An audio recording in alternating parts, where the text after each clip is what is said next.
ಮಾಡ್ತಾರಂತೆ ಪಾಯಸ. ಎಲ್ಲರೂ ನನ್ನ ಹೊಟ್ಟೆ ಉರ್ಸೋದಕ್ಕೆ ಹುಟ್ಟಿದ್ದಾರೆ. ಏಯ್ ಏನೇ ನಿಂದ ಗೋಳು? ಹೌದು ರೀ, ನಂದು ಯಾವಾಗ್ಲೂ ಗೋಳೆ. ನೀವೊಬ್ರು ಬಾಕಿ ಇದ್ರಿ, ನೀವು ಅನ್ಬಿಡಿ.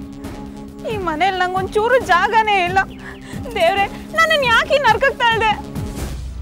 ಏಯ್ ಸಾಕು, ಮುಚ್ಚೆ ಬಾಯಿ. ಗೊತ್ತು ಗೊತ್ತು ಏನೂ ಇಲ್ವಾ? ಯಾವಾಗ ಅಂದ್ರೆ ಅವಾಗ ಶುರು ಮಾಡ್ಬಿಡ್ತಾಳೆ ಅವಳು ನಾಟಕನ. ಏನಾಯ್ತು ಅಂತ ಹೇಳು, ಇಲ್ಲ ಬಾಯಿ ಮುಚ್ಕೊಂಡಿರು. ಅಂದೇ ನನಗೆ 1000 ಇದೆ. ಆ ಬಾನಿದು ಅತಿ ಆಯ್ತು ಕಣ್ರಿ. ನಮ್ಗಿಲ್ಲಿ ಅವಮಾನ ಆಗಿದೆ ಅಂತ ಇದ್ರೆ ಅವಳಲ್ಲಿ ಮಗಳು ಗೋಡಂಬಿ ದ್ರಾಕ್ಷಿ ಹಾಕಿ ಪಾಯಸ ಮಾಡಿದಾಳೆ ಅಂತ ವಯ್ಯಾರವಾಗಿ ತಂದ್ಲು. ನನ್ಗೆ ಪಿತ್ತ ನೆತ್ತಿಗೇರ್ತು. ಏನ್ ಜನನಪ್ಪ.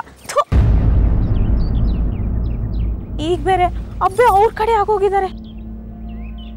ಅವಳುನಂತೂ ಹಿಡಿಯೋರೇ ಇಲ್ಲ ಬಿಡಿ. ಮಾತಾಡ್ತಾರೆ ಕಣೆ, ಮಾತಾಡ್ತಾರೆ. ಯಾಕೆಂದ್ರೆ ನಮ್ ಜಾತಕದಲ್ಲಿ ಶನಿ ಶನಿ ಒಕ್ಕರ್ಸ್ಕೊಂಡಿದೆ. ಅಲ್ಲ ರೀ, ನೀವ್ ನಂಗೊಂದು ವಿಷಯ ಹೇಳಿ. ಅಬ್ಬೆ ಅಲ್ಲ ಅಷ್ಟು ಮಾತಾಡಿದ್ರು, ನೀವ್ ಯಾಕ್ರಿ ಸುಮ್ಮನಿರ್ಬೇಕಿತ್ತು? ನೀವೇನಾದ್ರು ತಿರುಗಿ ಸನ್ಬೇಕಿತ್ತು.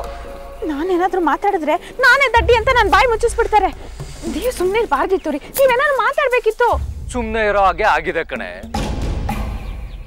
ನಿನಗೆ ಗೊತ್ತಲ್ಲ ಅಬ್ಬೆ ಸಿಟ್ಟಿ ಏನು ಅಂತ.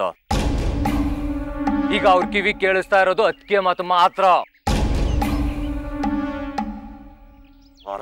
ವಾರಸ್ತಾರ ಅಂತ ಆ ಮನುನ ಮೆರೆಸ್ತಾ ಇದ್ದಾರೆ. ದರಿದ್ರ ಶನಿ.